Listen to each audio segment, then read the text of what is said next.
कैकेयी को गाली देने के पहले थोड़े सावधान हो जाइए, माता कैकेयी जैसी कोई और कहां मिलेगी। बाबूजी राम जी का जन्म हुआ था, राम जी 2 महीने के हैं, ध्यान से सुनो सब लोग, राम जी 2 महीने के हैं। सारी अयोध्या राम जी के जन्म के बाद प्रसन्न थी, जैसे राम जन्मभूमि बनने के बाद सारी दुनिया प्रसन्न है कि नहीं, ऐसे राम जी के जन्म के बाद सारी दुनिया प्रसन्न, सारी अयोध्या प्रसन्न। कोई एक व्यक्ति है जिसके रोने की आवाज आती है। कौशल्या मैया ने कहा, हाय भैया राम जी के जन्म में भी कोई रो रहा है। अचानक एक दिन कौशल्या मैया उठी और दरवाजे जब गईं, आपको पता है किसके रोने, किसके दरवाजे से रोने की आवाज आ रही है? मतलब कैकेयी के दरवाजे से। और वो इसलिए नहीं रो रही हैं कि राम जी का जन्म हुआ, वो इसलिए रो रही है, राम जी तुमने जन्म तो लिया पर मेरे गर्भ से क्यों नहीं लिया, तुम मेरे घर क्यों नहीं आए, इसलिए रो रही है।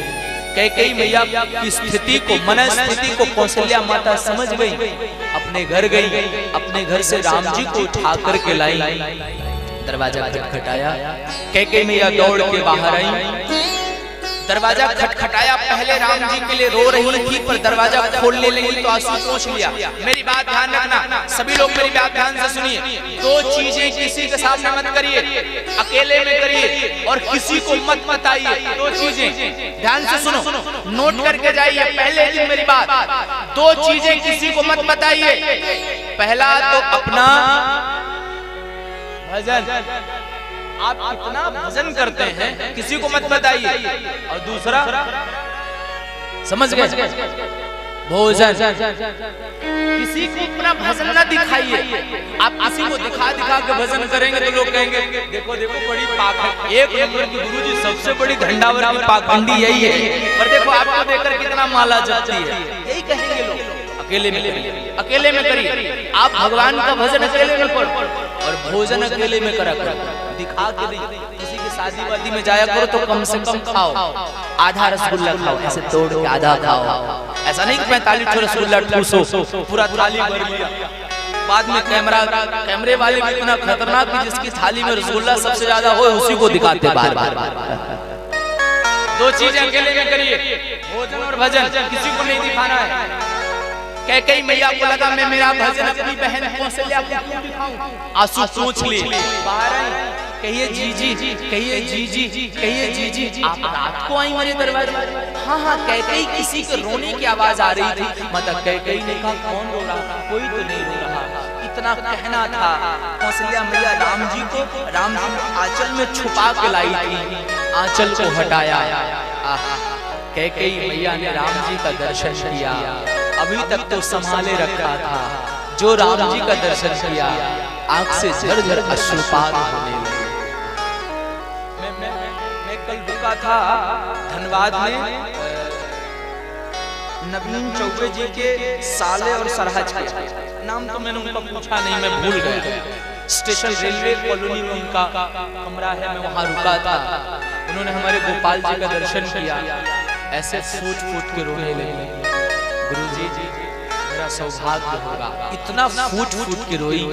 मुझे याद आया कि शायद राम जी का दर्शन करके कैकेयी मैया ऐसे ही फूट के रोई होगी।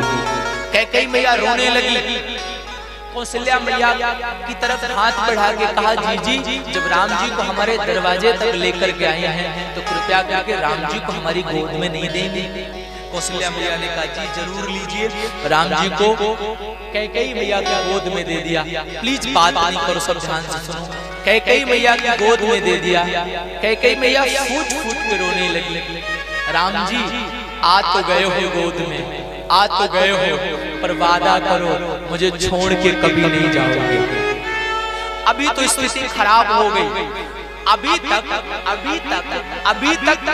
कैकेयी मैया रो रही थी, लेकिन जब राम जी कैकेयी मैया की गोद में चले गए तो दोनों प्रसन्न हो गए। पर कैकेयी मैया जब राम जी को लौटाने लग जाए, कौशल्या मैया को राम जी रोने लग जाए।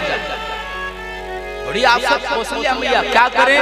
कैकेयी मैया ने धीरे से कहा दीदी मुझे लगता है राम जी मेरे पास रहना चाहते हैं, आप तो हमारे लल्ला को साथ में लेके जाओ। भरत भैया को कौशल्या मैया ने साथ में लिया और आपको जान के आश्चर्य होगा कि राम जी 2 महीने के बाद अपनी माँ कौशल्या के यहाँ नहीं रहे। राम जी ने कौशल्या माता का दूध नहीं पिया, जैसे कन्हैया ने अपनी मैया देवकी का नहीं, मैया यशोदा का दूध पिया था, ऐसे ही राम जी ने मैया कौशल्या का नहीं, मैया कैकेयी का दूध पिया था।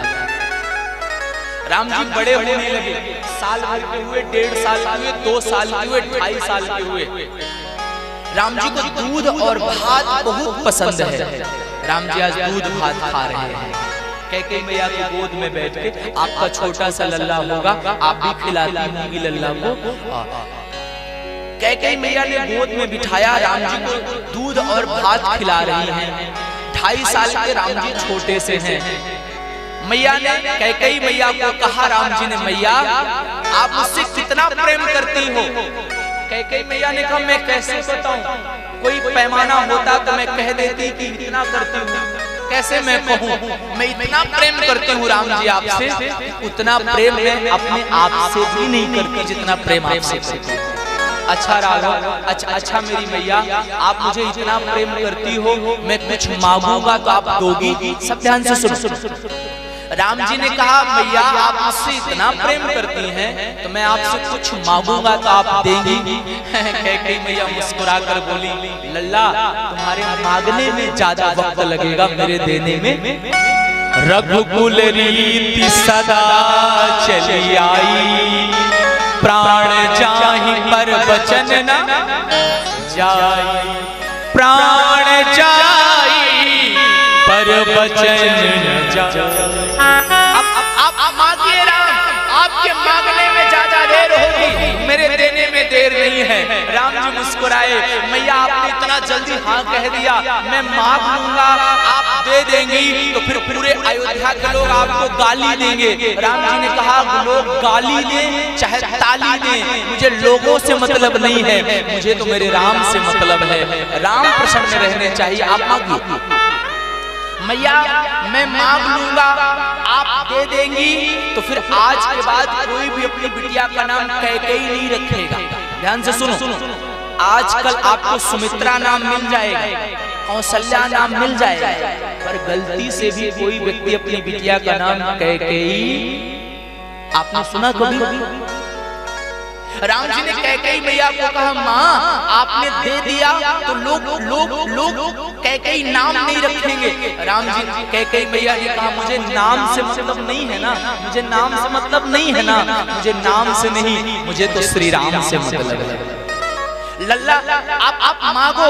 राम जी रोने लगे, मैया मैंने मांग लिया, आपने दे दिया तो आपके मांग का सिंदूर पूंछ दिया जाएगा, आपके हाथ की चूड़ियों को फोड़ दिया जाएगा, आपके शरीर की रंगीन साड़ी उतार दी जाएगी, मानो आप विधवा हो जाओगी।